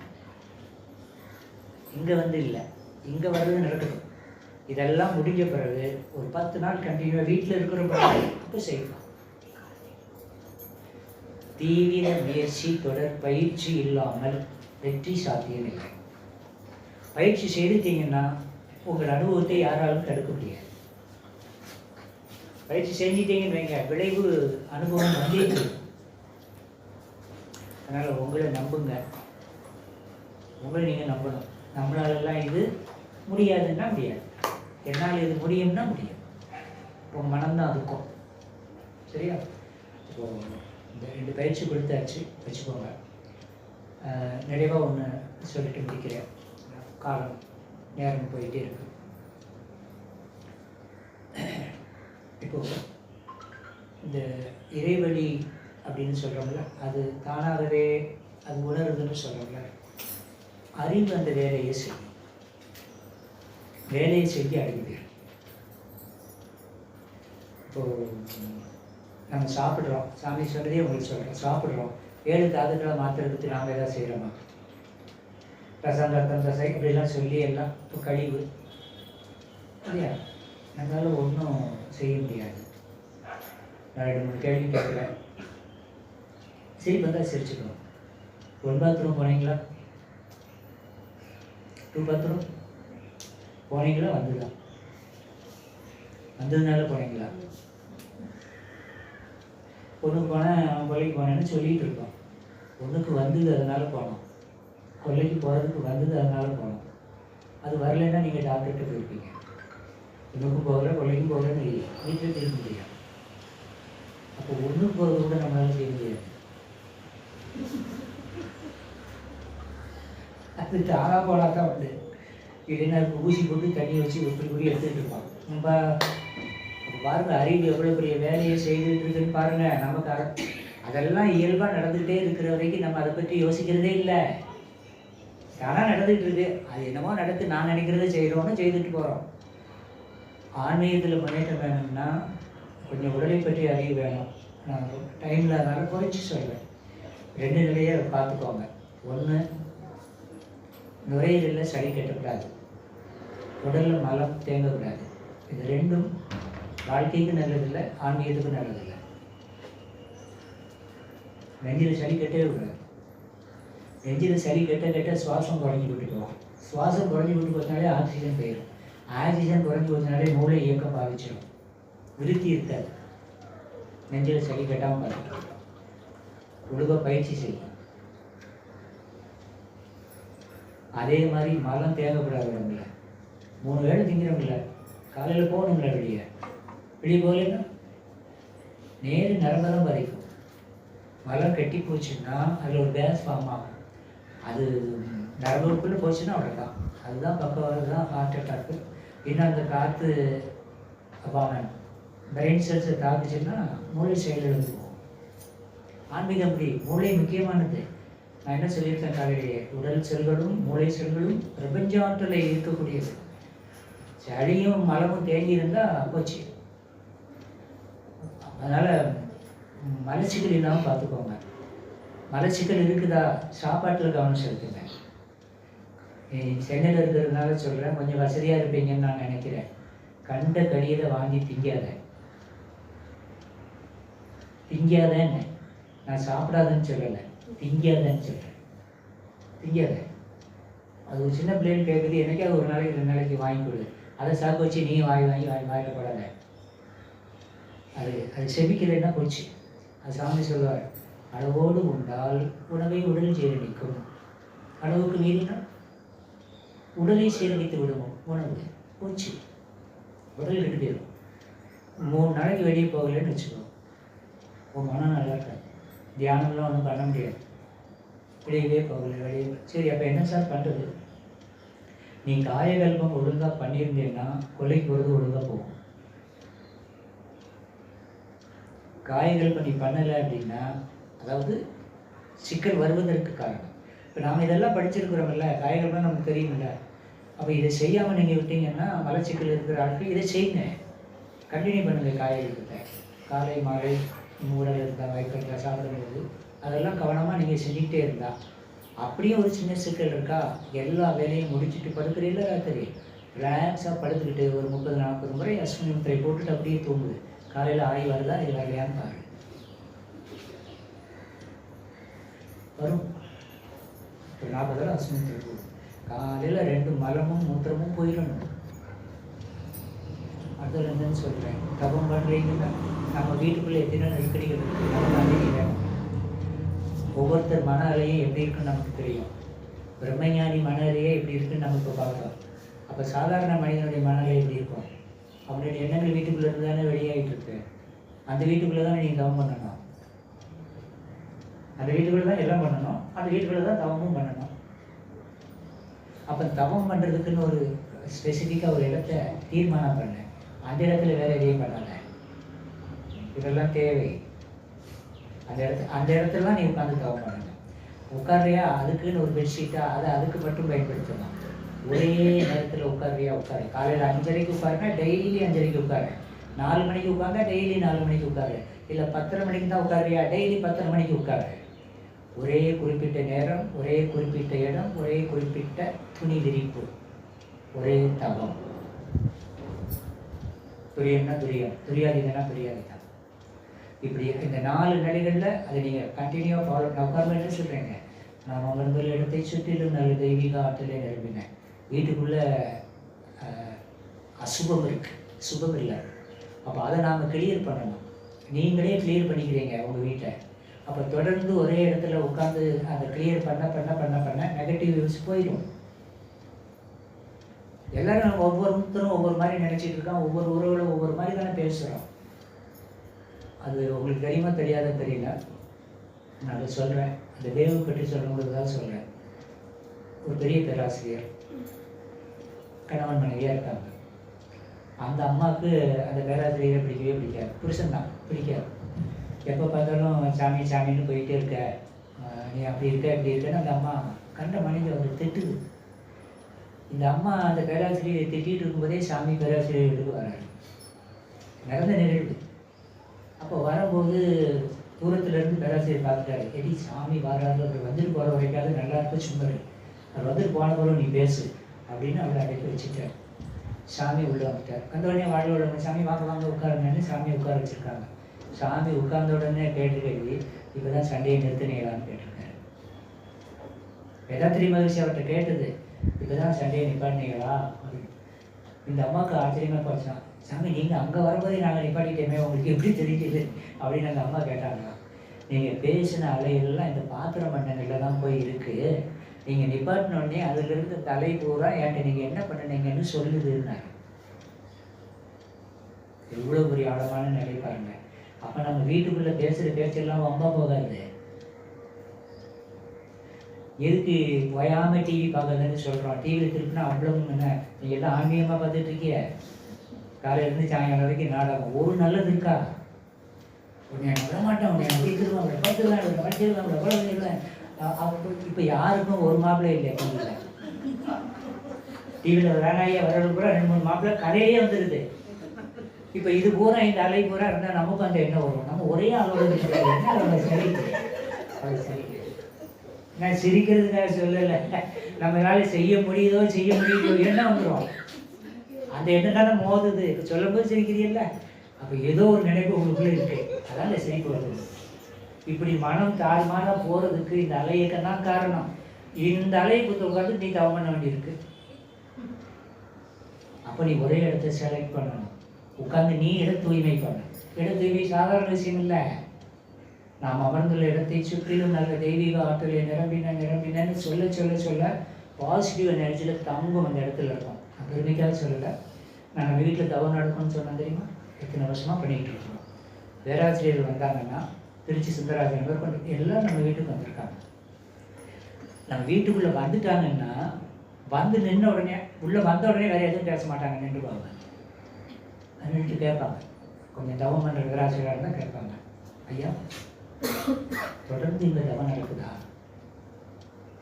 அது வரைக்கும் நம்மளை பற்றி தெரியாதவர்கள் கூட அவர்கள் தியானம் செய்து கொண்டிருந்தால் வீட்டுக்குள்ளே வந்துருந்தாங்க, நண்மணி ஒன்றா ரெண்டா நான் இங்கே தவம் பண்ணுவோம், மதுரையில் தவம்னு சொன்ன மாதிரி தூத்துக்குடியில் நான் பண்ணுவேன், மதுரையில் நண்மணி உட்காருவார், மணிகண்டன் குளத்தூரில் உட்காருவார், குளப்பள்ளியில் உட்காருவார். அப்போ அந்த இடத்துல தவம் பண்ண பண்ண பண்ண இன்னும் சொல்ல போனால் நீங்கள் 2-3 நாள் 9 நாளைக்கு முன்னாடி நீங்கள் இந்த இடத்துல இருக்கிறதுக்கும் 9 நாள் தொடர் மௌனம் இங்கே நிகழ்த்திட்டு 10ஆவது நாள் நீங்கள் உள்ள வர்றதுக்கும் இங்கேயே வித்தியாசம் இருக்கும். அது சாதாரண விஷயம் அல்ல. அப்போது நாம் அது ஒரே நேரம், ஒரே தவம், ஒரே இடம், ஒரே விரிப்பு, நீங்கள் தூய்மையாகட்டும்னா அந்த இடம் ஆச்சரியம். அப்போ அந்த நிலையில் தான் உங்கள் உடல் தூய்மை, உங்கள் மன தூய்மை, உங்கள் வினை தூய்மை சாத்தியமாகும். இது 3 வந்துட்டால் உயிருக்கு விடுதலை. அதுதானே ஆத்ம தூய்மை. கர்மைய தூய்மைன்னு சொல்கிறோம்ல, எப்படி வரும்? உடல் தூய்மை வேணும், மன தூய்மை வேணும், வினை தூய்மை வேணும். உடலை நல்லதுக்கு அதிகமாக பயன்படுத்தணும். தேவைக்கு உடலை பயன்படுத்துகிறோம், தப்பு இல்லை. இந்த உடலை கொண்டு இன்னொரு வன்முறையோ துன்பமோ யாருக்கும் நிகழக்கூடாது. பேசும் திறமையை அறிவு நமக்கு கொடுத்துருக்கு. இந்த சொல்லால் அடுத்தவங்களை காயப்படுத்தக்கூடாது, யாரையும் காயப்படுத்தக்கூடாது. மனதால், சொல்லாட்டாலும் பரவாயில்ல, மனதால் அப்படின்னு நினச்சிடக்கூடாது. அப்போ உடல், மொழி, மனம் இதில் கவனம் வேணும். இந்த கவனம் வேணும்னா நீங்கள் எப்போதும் ஒரு பாசிட்டிவ் ஃபீல்டுக்குள்ளே இருக்கணும். இதெல்லாம் முடியாது. அதனால தான் தொடர் பயிற்சி பயிற்சி பயிற்சி ஒரு குறிப்பிட்ட இடம்னு சொல்லிகிட்டு இருக்கோம். நீங்கள் செய்கிறீங்க அப்படின்னு சொன்னால் அந்த பாசிட்டிவ் எனர்ஜியை நீங்கள் அடுத்தவங்களை மாற்றவே வேண்டாம். இந்த பாசிட்டிவ் எனர்ஜியை நீங்கள் மாறுறீங்க பாருங்கள், இதுவே இந்த அலையை மற்றவங்களை மாற்றிடும். நீங்கள் நினச்சா போதும், அதை அவங்க செய்வாங்க. இப்போ என்ன கூப்பிட்டாலும் அவர் வரமாட்டுக்காருன்னு சொல்கிறீங்க பாருங்கள், வரமாட்டாரு. நீங்கள் மாறலையே, நீங்கள் மாறிட்டு அவர் வந்துடுவார். அப்போ அடுத்தவங்களை மாற்ற வேண்டியதில்லை. நான் மாறிட்டா என் குடும்பம் எனக்கு வந்து போகுது, பின்னாலே வரும். ஒரு செல்லமான நாய் வளர்த்தா எப்படி வரும், அது மாதிரி வரும் உறவுகளெல்லாம். உண்மை உண்மை உண்மை. எதிர்த்து போராடினீங்கன்னு வச்சுக்கோங்க, முடியாது, நிம்மதியும் இருக்காது. ஆகையினால நான் உங்களிடம் விரும்பி கேட்டுக்கொள்வது, இந்த ஒரு நாள் எனக்கு நீங்கள் வாய்ப்பு கொடுத்தீங்க. இந்த வாய்ப்பில் நாம் இந்த சத்சங்கம் நடத்துகிறோம். இதன் மூலம் நீங்கள் பலன் பெற வேண்டும் என்பது தான் சாமிஜியினுடைய நோக்கம். அதனால எங்களை மாதிரி ஆட்கள் உருவாக்கி வச்சுருக்காரு. நாங்கள் பயிற்சி பண்ணி பெற்ற அனுபவத்தை உங்கள்கிட்ட பகிர்றோம். எதுக்கு? நாங்கள் பண்ணி பெற்றுட்டோம், அதுக்கு இல்லை, உங்களுக்கு விளக்கம் சொல்கிறோம். நீங்கள் பண்ணணும், நீங்கள் அனுபவிக்கணும், எதிர்காலத்தில் நீங்கள் கொடுக்கணும் அந்த உலகத்துக்கு. நான் சொல்கிறேன்ல, அனுபவிச்சு சொல்கிறேன், நீங்கள் அனுபவிச்சு எதிர்கால சந்ததிக்கு கொடுக்கணும். அதுக்காக தான். அப்படின்னா தான் இது தொடர்ந்து போகும். இல்லைன்னா அது ஒரு குறிப்பிட்ட இடத்துல போய் திருக்குறள் மாதிரி நின்று போயிடும், பாடம் மாதிரி நின்று போயிடும். அதனால் மனிதன் மனிதனாக வாழ்வதற்கும் தெய்வீக தன்மையை அடைவதற்கும் ஏற்ற கலை மனவளக்கலை. அதை பயன்படுத்தி கொண்டு உங்கள் வாழ்க்கையை சிறப்பானதாக மாற்றிக்கொள்ளுங்கள். பிறகு பயனை அடைந்து விடுங்கள். இன்னும் நான் சொல்கிறேன், ஞானம் வருது வரையா விட்டுருங்க. அறிவியல் முழுமைன்னு சொல்கிறோம்ல, அது வந்தாலும் சரி வரட்டாலும் சரி, அதை நோக்கிய பயணமே நமக்கு வெற்றி. அது அடைகிறோமோ இல்லையோ, அதை நோக்கி என்ன செய்யணும்னா பயணப்பட்டணும். அந்த பாதையை நீங்கள் வந்துட்டா போதும், தவ மட்டும் பண்ணிக்கிட்டே இருங்க, போதும். நிறைவு இருக்கும், மன நிறைவு இருக்கும். உயிர் போகுதுன்னு வச்சுக்கோங்க, நிறைவாக போகணும் உயிர். இந்த மனவளக்கலை உயிர் போகும்போதும் மன நிறைவோடு போகும். அதுதான் மனவளக்கலையின் வெற்றியே. வாழும்போது கிடைக்கிறது வெற்றி இல்லை, மரணத்தின் மேலும் வெற்றி. உயிர் போகும்போதே அப்படி நினைக்காது, அது போய் தானே ஆகும். இன்னும் அதை ஆழமாக சொல்கிறேன், இது வரைக்கும் நம்ம செத்துருக்கோமா? காதல் இல்லை. அது மரணம் ஒரு அனுபவம் தானே. அது முதல் முறையை எனக்கு நிகழ போகிறேன், அதை நான் அனுபவிக்க போகிறேனே. அப்போ முதல் தடவையாக ஒன்று அனுபவிக்கும் போது எவ்வளவு இருக்கு. அப்போ மரணமும் முதல் தடவையாக தானே நிகழப்போகுது. அதை அனுபவிப்பதை எப்படி போகுதுன்னு பார்க்க முடிஞ்சால் ரொம்ப நல்லது. அப்படி வந்துடும் மனம். அந்த நிலையை கொடுப்பது தான் தியானமும் அகத்தாய். அதனால் புரிந்து கொள்ளுங்கள். பயிற்சியை தெரிஞ்சுக்கிட்டீங்க, தெரிஞ்சுக்கிட்டா மட்டும் போதாது, தொடர்ந்து பின்பற்றி வாங்க. எல்லா இடத்துலையும் சொல்லிடுறேன், ஏன்னா நீங்கள் மௌனம் இருக்க போகிறீங்க. அறிவின் முழுமை நான் கிடைக்கிறதோ கிடைக்கலையோ விட்டுருங்கன்ட்டேன். அது எப்படி நிகழுதுங்கிறது சொல்லிடுறேன். இந்த ஞானம்னு சொல்கிறாங்க, சமாதின்னு சொல்கிறாங்கல்ல, அது வேறு ஒன்றும் இல்லைங்க. அந்த சமாதி நிலையை அடைவதற்கான தகுதியை உடலும் மூளையும் பெற்றிருக்கிறதுன்னு சொல்லியாச்சு. இப்போ நீங்கள் சும்மா இருக்கிறீங்க, இடைவெளி அதிகமாகி போச்சு இல்லையா, எண்ணங்கள் குறைஞ்சி போச்சு. அப்போ இந்த செல்கள், பிரெயின் செல்ஸு எவ்வளோ யூனிவர்ஸ் அதோட, அதாவது சாலோக்கிய நிலையை கடந்துருது. சாலோக்கியம்னா எர்கோனிக் ஃபீல்டு, பூமி நீர்ப்பாட்டலுக்குள்ளே உள்ள ஒரு அலை இயக்கம். அதில் நெகட்டிவ் பாசிட்டிவ் எல்லாம் இருக்கும். சாலோக்கியத்தை கடந்து போகுதுன்னு வச்சுக்கோங்க, அங்கே நெகட்டிவ் இருக்காது, ஒன்லி பாசிட்டிவ் தான் இருக்கும். தூய காந்த சக்தி தான் இருக்கும். அதை எப்போ இந்த பாடியும் பிரெயினும் கிரகிக்குதுன்னா, எப்போ சும்மா இருக்குதோ மனம், அப்போது இது வேலை செய்ய ஆரம்பிச்சிருது. மனம் சும்மா இருந்தால் உடலும் மூளையும் அந்த வேலையை ஆரம்பிச்சிருது. இப்படி அதை ஆரம்பிக்கும் போது உடலுக்குள்ள அந்த ஜீவகாந்த சக்தி பெருகும். பெருக பெருக உயிர் எப்படி சுழற்சி வேகம் உடையதாக இருக்கிறதோ, சுழன்று இயங்குகிறதோ, அதே போல் நம்முடைய காந்தமும் சுழன்று இயங்குது. ஜீவகாந்த ஓட்டம்னு சொல்கிறோம்ல, உடல் முழுவதும் ஓடுது, சுழன்று தான் ஓடுது, சுழற்சி இல்லாதது எதுவுமே இல்லை. அப்போ ஜீவகாந்தம் அதிகரிக்க அதிகரிக்க அதிகரிக்க ஈர்த்துருதா, இது அதிகமாகி போதா. அப்போ என்ன ஆகுதுன்னா உடலில் இருக்கிற ஜீவகாந்த சுழற்சி வேகம் குறையும், திணிவு அதிகமாகும், சுழற்சி வேகம் குறையும். இப்போது ஆத்மா அப்படின்னு சொல்லக்கூடியது வேற ஒன்றும் இல்லை, வெளிநிலை, அதாவது சிவநிலை, சக்தி நிலை, சிவசக்தி நிலை, மூன்றும் சேர்ந்தது தான் ஆத்மா. ஆத்மான்னு சொல்கிறாங்க, சிவநிலை ஒன்று, சக்தி நிலை ஒன்று, சிவசக்தி நிலை ஒன்று, மூணும் சேர்ந்தது தான் ஆத்மா. அதாவது வெளி ஒன்று, அணு ஒன்று, காந்தம் ஒன்று, இந்த மூன்றும் சேர்ந்தது தான் ஆத்மா. இந்த அணுவுக்கும் காந்தத்துக்கும் மூலம் எதுன்னா ஸ்பேஸ், வெளிதான். இப்போ நம்ம இருக்கிறதில்ல, எல்லாம் 65 கிலோ 75 கிலோ 80 கிலோ இருப்போம். உங்கள் உடம்புல இருக்கிற அணுக்களை மட்டும் தனியாக பிரிச்சிட்டோம்னா ஒரு சின்ன மஞ்சள் பைக்குள்ளே போட்டுக்கலாம், அவ்வளோதான் அணு. நம்ம பாடி விழுதறி இருக்குல்லப்பா, இதை அணுக்களை பூரா தனியாக பிரித்து எடுக்கிறோன்னு வச்சுக்கோங்க. ஒரு சின்ன அந்த சடங்கு வீட்டுக்கு போனால் ஒரு பைக்கு, ஒரு நாள் வாழைப்பழம் போட்டு அந்த பைக்குள்ளே அந்த அணு பூரா வச்சிடலாம். மீதி இருக்கிறது ஸ்பேஸ் தான் உடம்புக்குள்ள. நீங்கள் சுவாமிஜி பஞ்சபூத நகரில் நடத்துவாங்கல்ல, அதில் கடைசியில் சொல்லுவாங்க பாருங்கள், எல்லாம் சொல்லிட்டு முடிக்கும்போது சொல்லுவாங்க, நமக்குள்ளதாக இருக்கிற சுத்தவெளியிலே கட்டி பொருளாக பருவுடல், ரத்தம், வெப்பம், காற்று, உயிர் என்ற 5 பௌதீக பிரிவுகளாகவும் அவற்றையெல்லாம் அறிவு ஆண்டு கொண்டிருப்பதையும் அறிகிறோம் என்று சொல்வார். நமக்குள்ளாக இருக்கிற சுத்தவெளியிலே கவனம் வேணும். தெரிஞ்சவங்க தெரிஞ்சிருப்பீங்க, தெரியாதவங்களுக்காக சொல்கிறேன். இப்போ இது ஒரு பாட்டில் என்னன்னு கேட்டால் சொல்லிடும். தண்ணி எங்கே இருக்குன்னு கேட்டால் பாட்டில் இருக்குன்னு சொல்லுவோம், சரிதான். நான் சொல்கிறேன் தண்ணி பாட்டிலில் இல்லை, பாட்டிலில் தானே இருக்குது, பாட்டிலில் இல்லைன்னா என்ன பேசுகிறேன் நீ அப்படின்னு உங்களுக்கு தெரியல. நான் என்ன சொல்கிறேன்னா, தண்ணி பாட்டிலில் இல்லை, பாட்டிலில் இருக்கிற ஸ்பேஸில் தான் இருக்குது. பாட்டில் எங்கே இருக்குது? ஸ்பேஸில் இருக்குது. இது அணுக்களின் கூட்டு. ஸ்பேஸில் பாட்டில் இருக்கியா, இது அணுக்களின் கூட்டு. பாட்டிலுக்குள்ளே ஸ்பேஸ் இருக்குது, அதில் தண்ணி இருக்குது. இந்த பாட்டில் தான் இந்த பாடி, அணுக்கள். இந்த பாடி அதில் இருக்குது, ஸ்பேஸில் இருக்குது. பாடிக்குள்ளே என்ன இருக்குது? ஸ்பேஸ் தான் இருக்குது. அந்த ஸ்பேஸில் தான் உடல் உறுப்புகள் இருக்குது. இந்த தண்ணி இருக்கிற மாதிரி இதுக்குள்ளே உடல் உறுப்புகள் இருக்குது, சரியா? அப்போ இந்த உடம்புக்குள்ளே என்ன இருக்குதுன்னா ஸ்பேஸ், வெட்ட வெளி தான் இருக்குது. 95%, 5% தான் செல்லு. இப்போ இந்த 95% ஸ்பேஸ் தானே இருக்குது.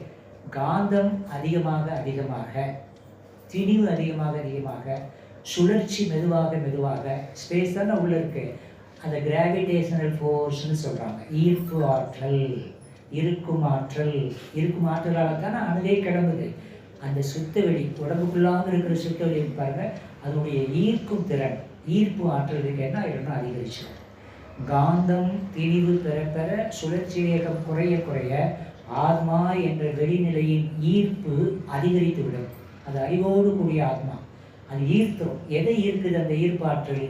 மனமாக ஒன்று போயிட்டு பாருங்க, அதை ஈர்த்துருது. மனதிற்கு மூலப்பொருளான உயிரை ஈர்க்குது, உயிருக்கு மையப்பொருளான அறிவையும் அந்த ஆத்மாவையும் ஈர்த்து விடுகிறது. அறிவு, உயிர், மனம் மூன்றையும் ஈர்த்து தன்னகத்தை அடக்கம் செய்து விடுகிறது. அந்த அடங்கிய நிலைதான் சமாதி நிலை. ஈர்த்துட்டு அது எப்போ? நீ சும்மா இருக்க இருக்க இருக்க இருக்க, சக்தி அதிகரிக்க அதிகரிக்க அதிகரிக்க, சுழல் வேகம் குறைய குறைய குறைய, திணிவு அதிகரிக்கும், சுழல் வேகம் குறையும். அந்த நிலையில் நீ நிற்கும்போது, நீடித்து நிற்கும்போது, உள்ளே இருக்கிற ஸ்பேஸ் இழுத்து சாட்சி. எனக்கு கொடுத்த தகவல், சுவாமிஜி அப்படி 12 நாட்கள் இருந்ததாக தெரிவிக்கப்பட்டது. ஞான நிலையில் அவர் இருந்த நாள் 12 நாள் கழிச்சு தான் அவருக்கு தருவோம். சமாதி நிலையில் 12 நாள் சுவாமிஜி இருந்திருக்காங்க. அது கூட்டிகிட்டு போயிடுச்சு அவ்வளோதான். அப்போ அதை இழுத்துட்டு போயிட்டே, அது மறுபடி எது இழுத்துட்டு போகுதோ அதுவே வெளியே கொண்டு விட்டோம். இப்போ பாருங்கள், இப்போ நேற்று தூங்கினீங்களா அப்படின்னு கேட்டால் தூங்கணும், இல்லை தூக்கம் வந்துடும். தூக்கம் வந்ததுனால தான் நான் தூங்கிட்டேன். காலையில் முடிச்சிங்களான்னு கேட்டால் நாங்கள் எல்லோரும் 4 மணிக்கே முடிச்சிட்டோம். அதெல்லாம் 1 நாள் முடிக்க முடியாது, ஒன்றுக்கே போக முடியாது, ஒரு 1 நாள் எப்படி முடிக்க முடியாது? முடிப்பு வந்தது. இப்போ தூங்க வச்சது இல்லை, முடிக்க வைக்க மறந்துட்டுன்னு வச்சுக்கோங்க.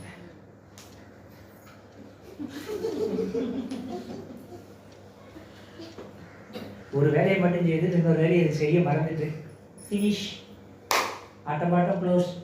அப்போ பாருங்க, ஒவ்வொரு நாளும் உன்னை உறங்க வைக்கிறது எது, உன்னை உறங்க வைக்கிறதோ அதுவே விழிப்பும் கொடுக்கிறது. That is conscious, total conscious. அதுதான் இந்த பிரபஞ்சத்தை இயக்கி கொண்டிருக்கிறது, உன்னையும் இயக்கி கொண்டிருக்கிறது. எப்படி தூங்க வைத்து விழிக்க வைக்கிறதோ அதை போல நீ சக்தி நிலையை பெருக்கி கொண்டால் அதை உன்னை ஈர்த்து விடுகிறது.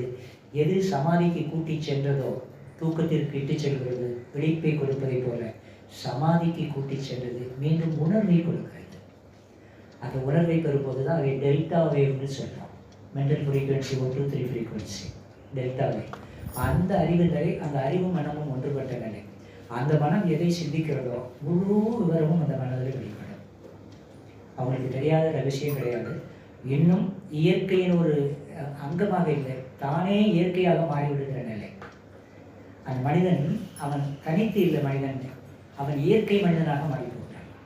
அவன் இயற்கையாக மாறுகிற போது அவனுக்கு தெரியாத ரகசியமே, எதை நினைக்கிறானோ அவனுக்கு விடை தெரியும். இன்னும் சர்வ வல்லமை உடையவனாக மாறி போகிறான்.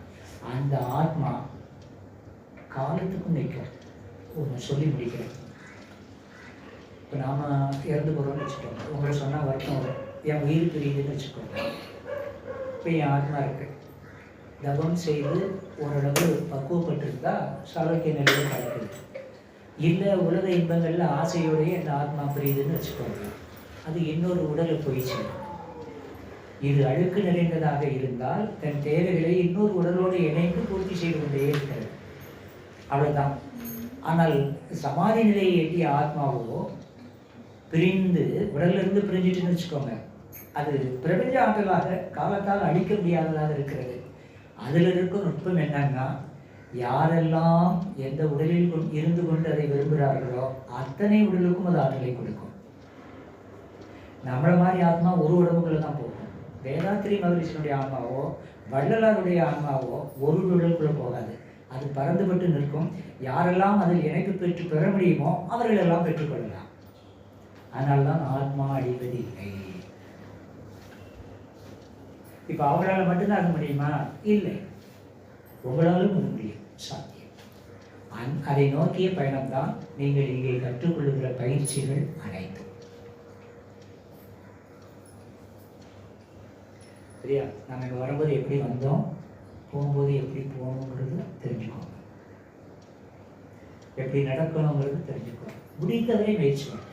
இன்னும் சொல்கிறேன், உங்களை கஷ்டப்படுத்திக்கிறாங்க. நேரம் இல்லாத நல்லா சொல்லுவேன். இப்போ நான் இருக்கிறேன், நான் சொல்லியிருப்பேன். இங்கே வந்தால் தான் பேராசிரியர் ஆளையாருக்கு போனால் அவ்வளோ மரியாதை, எவ்வளோ மரியாதை கொடுக்குறாங்க, ரைட். வீட்டுக்கு போனால் ருக்மணி மாப்பிள்ளை தானே, அவ்வளோதானே. இப்போ பயிற்சியெல்லாம் முடிக்கிறோம், வெளியே போகிறேன்னு வச்சுக்கோங்க. என்னங்க என்னப்பா ஒரு ஒரு கிலோ வெங்காயம் வாங்கிட்டு வாங்கிறான். சரி பையன் கொடுன்றேன், பையன் வாங்கிட்டேன். பையன் எடுத்துகிட்டு செப்பல் போடுறதுக்குள்ளே ஒரு 1/2 லிட்டர் பாலும் வாங்கிக்கோங்கப்பா. 1 கிலோ வெங்காயம் சொன்னால் சரி, 1/2 லிட்டர் பால் வேணும். படியை விட்டு கீழே இருக்கும்போது ஒரு 1/4 கிலோ பூண்டு வாங்கிட்டு வாங்கன்னு சொல்லிட்டான்னு வச்சுக்கோங்க. நம் மனதில் அமைதி நிலவட்டும், நம்மை சுற்றிலும் அமைதி நிலவட்டும் இருக்குல்ல, என் ஊரை இங்கே தான். அப்போது இப்போ பாருங்கள், சராசரி மனிதனை என்ன செய்யணும்? சும்மா புலம்பிட்டு இருக்காங்க. ஒரே வாரத்தில் சொல்ல மாட்டியா? அறிவு இருக்கா இல்லையா? மனுஷனா இல்லையா? வந்துடும்ல. அடுத்தால ஏதாவது பேசுவாடா, நம்மளை நான் என்ன சொல்லிட்டேன், கடைக்கு போடுதான்னு சொல்கிறேன்னு போச்சு.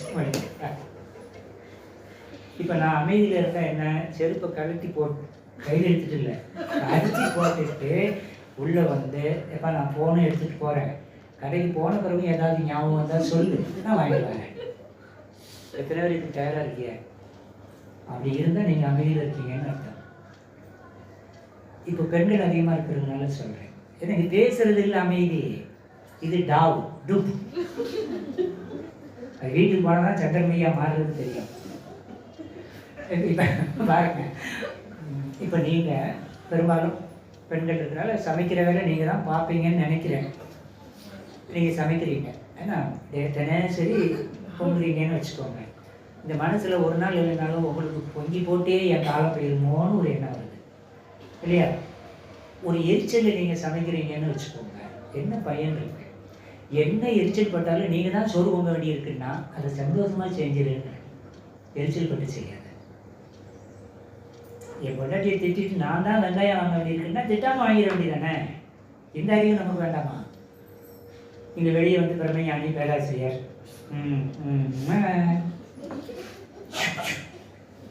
அதெல்லாம் பேச்சுக்கெல்லாம் ஆடாது, மாறணும். அப்போ நீ தான் சமைக்க வேண்டியது இருக்குன்னா எரிச்சல் படாத. நீ தான் அந்த காரியத்தை செய்ய வேண்டியிருக்குன்னா எரிச்சல் இல்லாமல் செய். எரிச்சல் படுறதுனால மாற்றம் வரலையா? சந்தோஷமாக அதை செய். அப்படி செஞ்சு ஏன் அதை செய்ய சொல்கிறேன் தெரியுமா? உணவு தான் உயிருக்கு ஆதாரம். நீங்கள் எரிச்சலோடு சமைச்சா அதை சாப்பிட்றவன் எப்படி நிம்மதியாக இருப்பான்? நீ சமைக்கிறது எரிச்சலோட, சாப்பிட்றவன் உங்ககிட்ட அன்பாக இருப்பான்? அவர் என்கிட்ட பிரியமாகவே இல்லைன்னு நீங்கள் சமைச்சு கொட்டுறதுலேயே பார்த்துக்கலாம். அவர் உங்ககிட்ட பிரியமாக இருக்கிறன்னா நீங்கள் அன்பாக சமைச்சு கொடுக்குறீங்கன்னு அர்த்தம். அவர் உன்னை பார்த்தாலே டென்ஷன் ஆகிறான்னா பயங்கர டென்ஷனில் நீ சோறு பண்ணிக்கிறேன்னு. அவன் டென்ஷனோட உன் டென்ஷன் ஜாஸ்தி. அவன் சொல்லிடுறான், நீ சொல்ல மாட்டேன். ஒன்னே கட்டி மாறடிச்சு மாறுன்னு அவன் சொல்லிட்டு போயிடுவான். ஆனால் ஒன்னே கட்டி மாறடிக்க நீ சொல்ல முடியாது, மனசுக்குள்ள நினைச்சு.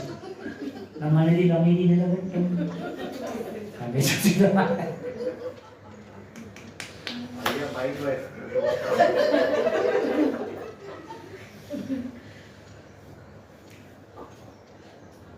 சாமிஜிட்ட கடைசி காலங்களில் சாமி எவ்வளோ கஷ்டப்பட்டாருன்னு உங்களுக்கு தெரியும், பலருக்கும் தெரியும். நான் ஏற்கனவே சொல்லியிருக்கேன், கடைசியாக சாமிஜி பார்த்து அரை மணி நேரம் பேசிகிட்டு இருந்தது என்கிட்ட தான். நீங்கள் நம்மளாலும் சரி நம்மளாலும் சரி. அவர் ஆஸ்பத்திரிக்கு போகிறதுக்கு முன்னால் நீண்ட நேரம் பேசிகிட்டு இருந்தது என்கிட்டையும் நம்மகிட்டையும் பேசிகிட்டு இருந்தார். அரை மணி நேரம் பேசிகிட்டு இருந்தார். அந்த சப்ஜெக்ட் வேண்டாம். இப்போது அவங்களுக்கு அவ்வளோ நோய் வந்துருச்சு. பலருக்கு கேள்வி, சாமி இவ்வளோ பெரிய ஞானி, இவ்வளோ விளக்கங்கள் சொல்லியிருக்காங்க, அவருக்கு நோயா அப்படிங்கும்போது சிலர் கேட்டாங்க. பேராசிரியர் சாமி மன்னிக்கணும், கேளுப்பா, என்ன கேட்க வர சொல்லு, இவ்வளோ பெரிய தத்துவம் நீங்கள் கொடுத்துட்டீங்க, ஆனால் உங்களுக்கும் அந்த நோய் வந்துருச்சு சாமி, இவ்வளோ பெரிய நோய் இருக்குதே அப்படின்னு அப்படி கேட்குறபோது சொன்னார். ஒரே வார்த்தை சொன்னார், வேற ஒன்றும் காரணம் இல்லைப்பா, நீங்கள் பொங்கி கொடுத்து சாப்பிட்டல அதுதான் காரணம். அவர் வேலைக்கு போகல, சமுதாய தொண்டுக்கு வந்துட்டார். இப்போ அவருக்கு கொடுக்குறதெல்லாம் நம்ம கொடுக்குற துட்டில் தானே. அவங்க, நான் பேரெல்லாம் சொல்ல விரும்பலை, அது பிரச்சனையாயிடும். பெரிய பெரிய கோடீஸ்வரங்க தான் இருக்காங்க, அவங்கள பார்த்துக்கிறது அவங்க தான் இருக்காங்க. இப்போ அவங்க செலவில் தான் சாமிஜிக்கு தங்குற இடம், சாப்பாடு எல்லாம் கொடுக்குறாங்க. அப்போ அவர்கள் பொருள் ஈட்டுகிற நிலை அப்படிங்கிறது தர்ம நியாயப்படி அந்த பொருள் ஈட்டி வந்ததா, அதர்மப்படி அந்த பொருள் வந்ததான்னு தெரியல. அதில் சமைச்சு கொடுக்குற நீ அந்த சாப்பாட்டை நான் சாப்பிட்றேன், எனக்கு நோய் வராமல் என்ன செய்விட்டாரு? நான் உழைச்சி சாப்பிடலையே, நீ உழைச்சி சம்பாத்தியம் பண்ணி கொடுக்கன்னு நம்பி நான் வாங்கி சாப்பிட்றேன். உனக்கு அந்த சம்பாத்தியம் எப்படி வந்ததுன்னு நான் நினைக்கிறேங்க. அப்போ உணவு சமைச்சு கொடுக்கறது எங்கே போய் முடியுதுன்னு பாருங்க. அது என்ன சொன்னாருன்னா, ஒட்டுமொத்தத்தில் சமுதாய பதிவுன்னாரு. இப்போ பாருங்க, அப்போ நீங்கள் சமைக்கிறது எப்படி இருக்கணும்? அது ஆம்பளையாக இருந்தாலும் பொம்பளையாக இருந்தாலும் சமைக்கிறது அன்போடு சமைக்கணும். அமைதி இருந்தாலும் அன்போடு சமைக்க முடியும். முதல்ல சொன்ன பாருங்க காலையில், அக்செப்டாசிட்டிஸ், எதையும் ஏற்றுக்கொள்ளும் நிலை இருந்தால் தான் நீங்கள் அன்பை வெளிப்படுத்த முடியும். ஏற்கும் திறனே இல்லைன்னு வைங்க, நீங்கள் எப்படி அன்பை நீங்கள் வெளிப்படுத்த முடியும்? ஏற்கும் திறன் இல்லைன்னா அமைதி இல்லை, அமைதி இல்லைன்னா அன்பு இல்லை, வெறுப்பு தானே. பிறகு குடும்ப வாழ்க்கையில் சுமூகம் எப்படி இருக்கும்? இருக்கு. அப்போ இவ்வளவு ஆழமாக நீங்கள் சிந்திக்கணும் வாழ்க்கையை. ரொம்ப கஷ்டம் இல்லை, வெரி வெரி சிம்பிள். நான் தான் செய்யணும். என் ஆயுள் உள்ள வரை, என் ஆரோக்கியம் இருக்கும் வரை அன்பாக நான் அந்த கடமையை செய்கிறேன். அது என்னுடைய வேலை, அதை நான் செய்கிறேன். அவங்க அதை மதித்தாலும் சரி, மதிக்காட்டாலும் சரி. இப்போது இந்த வாரம் இல்லை, ஓப்பனாக பேசுகிறேன். சில இடங்களில் போயிட்டு வருவேன், 2 நாள் போயிட்டு வர்றதுக்கு ஏதாவது கொடுப்பாங்க, பணம் கொடுப்பாங்க, வாங்கிக்குவேன். ஆடியாருக்கெல்லாம் இப்போ 1 வாரம் போனால் அவங்க 5000 10,000 கொடுப்பாங்க, வாங்கிக்குவேன். சில மன்றங்களுக்கு போவேன், ஐயா ரொம்ப நன்றி, வாழ்க வளமுடன், வாழ்க வளமுடன். அங்கே கேட்குறது இல்லை, இவ்வளோ கொடுன்னு கேட்குறது இல்லை, கொடுத்தா வேண்டான்னு சொல்கிறதும் இல்லை. ஒவ்வொருத்தர் மனநிலை நான் எல்லாவற்றையும் சமமாக பார்க்கணும். ஒரு இடத்துல அதிகமாக கொடுத்தாங்க, ஒரு இடத்துல குறையாக கொடுத்தாங்க, ஒரு இடத்துல குறையாவே கொடுக்கல. ஏன்னா என்ன இப்படி மனசில் நினச்சிட்டேன்னு வைங்க, நான் இந்த இடத்துல உட்காரத்துக்கு தகுதி கிடையாது. இது துட்டுக்காக வரல. இது ஒரு கடமை. இதில் எனக்கு சில கஷ்டங்கள் இருக்கா? இருக்கு. இந்த மாதம் 23 நாள் நீங்கள் ப்ரோக்ராம்னா போவீங்களா?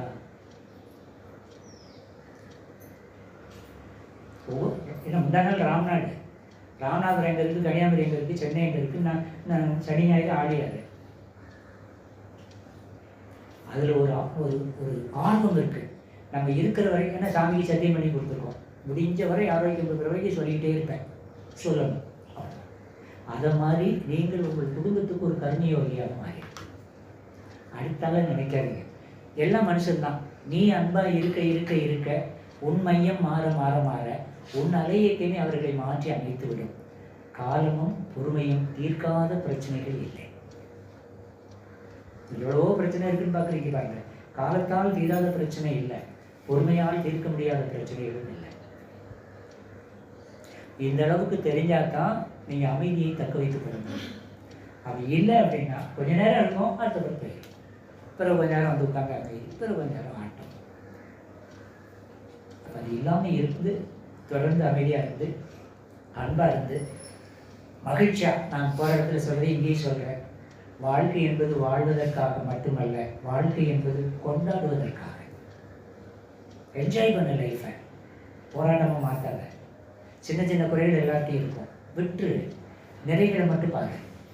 நிறைகளை பார்த்தா நல்லாயிருக்கும், மகிழ்ச்சியாக இருக்கும். குறையை பார்த்தோன்னா வெறுப்பு தான் வரும். சாமி என்ன சொல்கிறாரு? விருப்பத்தை ஒழிக்க வேண்டாம். பொண்டாட்டி மேலே நீ விருப்பமாக இருக்கியா இரு, பொண்டாட்டி மேலே வெறுப்பாக இருக்காத.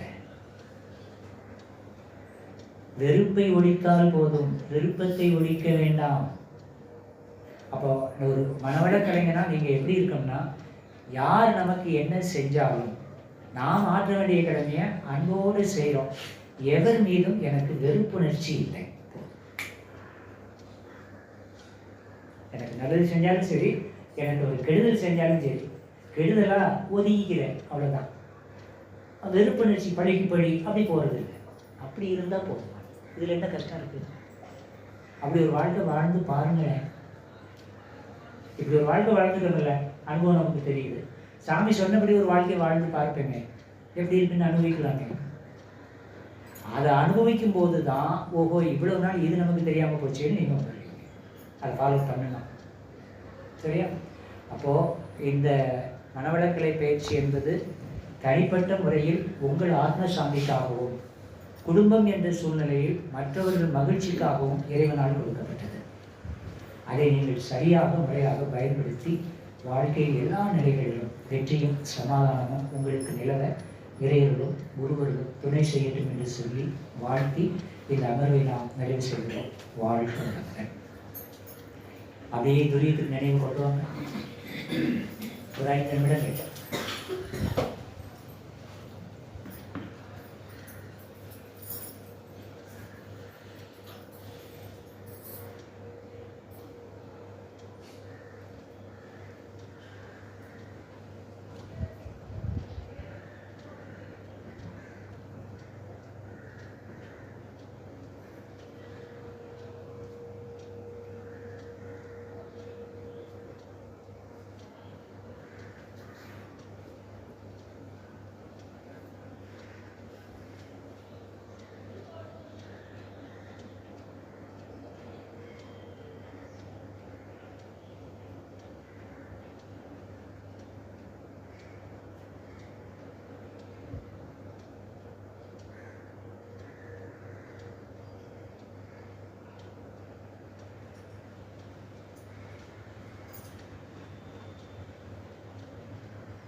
நிறைவு செய்கிறோம்.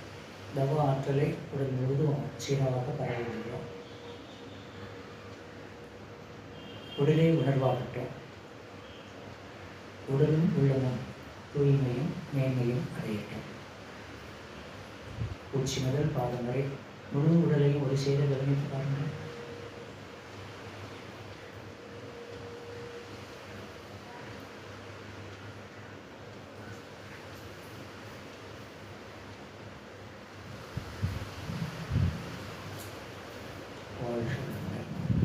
சகல்வன வாழ்த்துக்கள். அருட்பேராற்றல் கருணையினால் உடல் நலம், நீளாயுள், நிறை செல்வம், உயர் புகழ், மெய் ஞானம் ஓங்கி வாழ்வோம். வாழ்க்கை துணையை வாழ்த்துவோம். பெற்ற மக்களை வாழ்த்துவோம்.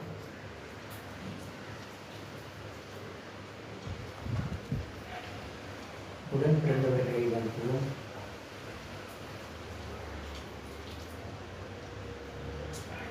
நெருங்கிய உறவினர்கள், நண்பர்களை வாழ்த்துவோம்.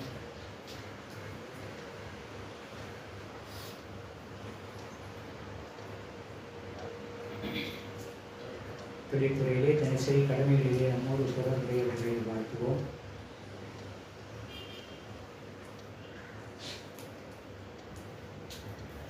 நமது எண்ணங்களை புரிந்து கொள்ளாதோர் எதிரிகளாக நினைப்போர் ஏதேனும் இருந்தால் அவர்களும் மனம் திருப்பி நல்வாழ்வு பெற வேண்டும் என்ற கருணையோடு வாழ்த்துவோம். மௌனம் நிறைவு செய்ய விரும்புவர்கள் தொடர்ந்து வாழ்த்தலாம். தொடர் மௌனத்தில் இருக்கிறவங்க இருக்கலாம். ஆசான் அருள் தந்தை அவர்களுடைய வேதாத்திரியம் வேதாத்திரியம் வேதாத்திரியம் உலக சமுதாய சேவா சங்கம், ஆழியார் அறிவுத்துறை கோயில், உலகெங்கிலும் உள்ள மனவள கலைமன்றங்கள்,